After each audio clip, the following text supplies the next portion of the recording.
Good morning students. आज आपकी science की क्लास है।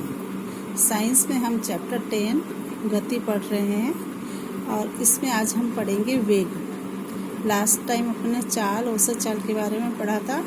आज हम वेग के बारे में पढ़ेंगे।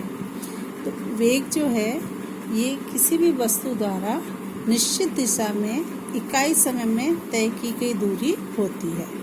तो वस्तु द्वारा हम इसकी परिभाषा देंगे कि वस्तु द्वारा इकाई समय में निश्चित दिशा में तय की गई दूरी को वेग कहते हैं। वस्तु द्वारा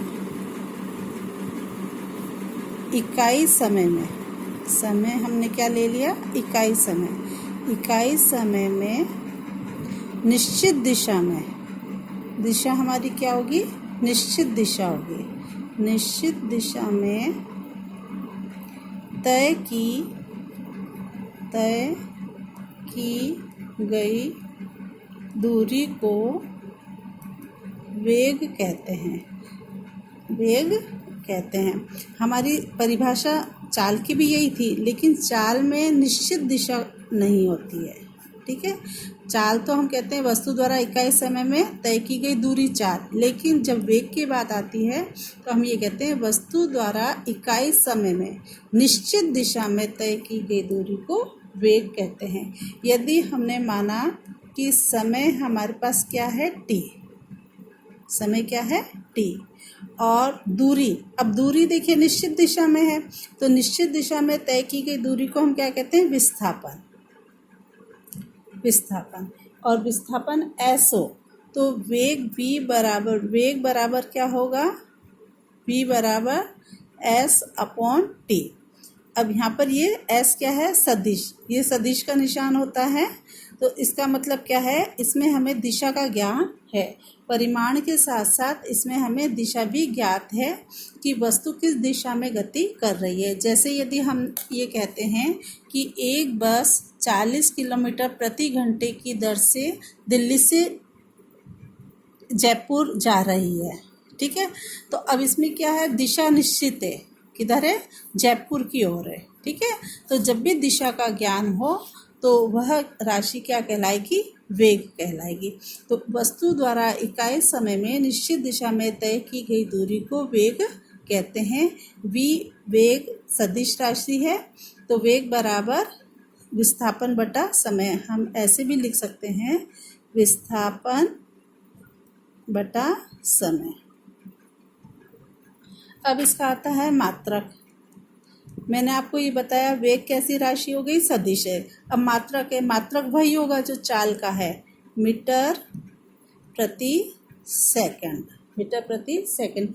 वैसे तो हम इसको मात्रक और भी दे सकते हैं, किलोमीटर प्रति आर भी दे सकते हैं। ठीक है, अब जो ये मीटर प्रति सेकंड है, इसको हम दूसरे तरीके से ऐसे भी गुणा लिख सकते हैं। गुणा के रूप में जब हमें लिखना आता है मीटर सेकंड -1, क्योंकि सेकंड ऊपर चली जाएगी राशि तो माइनस में आ जाएगी। तो इस तरह से भी हम इसे प्रदर्शित करते हैं।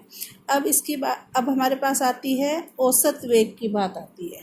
औसत वेग, यदि कोई भी वाहन है एक निश्चित दिशा में असमान वेग से जा रहा, उसकी जो रेखा है, एक चाल है, एक रेखा में जो चाल है वो कैसी है, बदलती हुई है।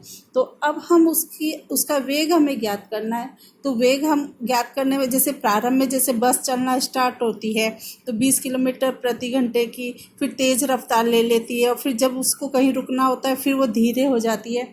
तो इस तरह से उसका वेग क्या होता है, परिवर्तित होता रहता है। तो उस समय हम किसका उपयोग करते हैं, औसत वेग का उपयोग करते हैं।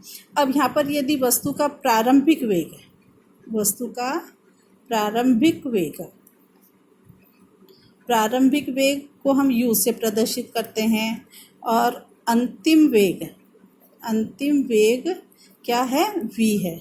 प्रारंभिक वेग u, अंतिम वेग v है। तो अब औसत जो वेग निकालना होता है, तो औसत वेग में हम क्या करते हैं, प्रारंभिक वेग और अंतिम वेग को जोड़कर उसमें 2 का भाग लगा दिया जाता है। प्रारंभिक वेग और उसका जो अंतिम वेग है बटा 2। तो उसका औसत वेग प्राप्त हो जाता है।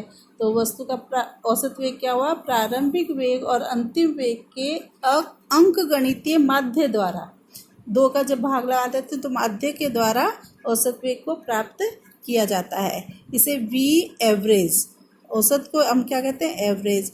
और प्रारंभिक वेग हमारा क्या है? u, और अंतिम वेग v/2।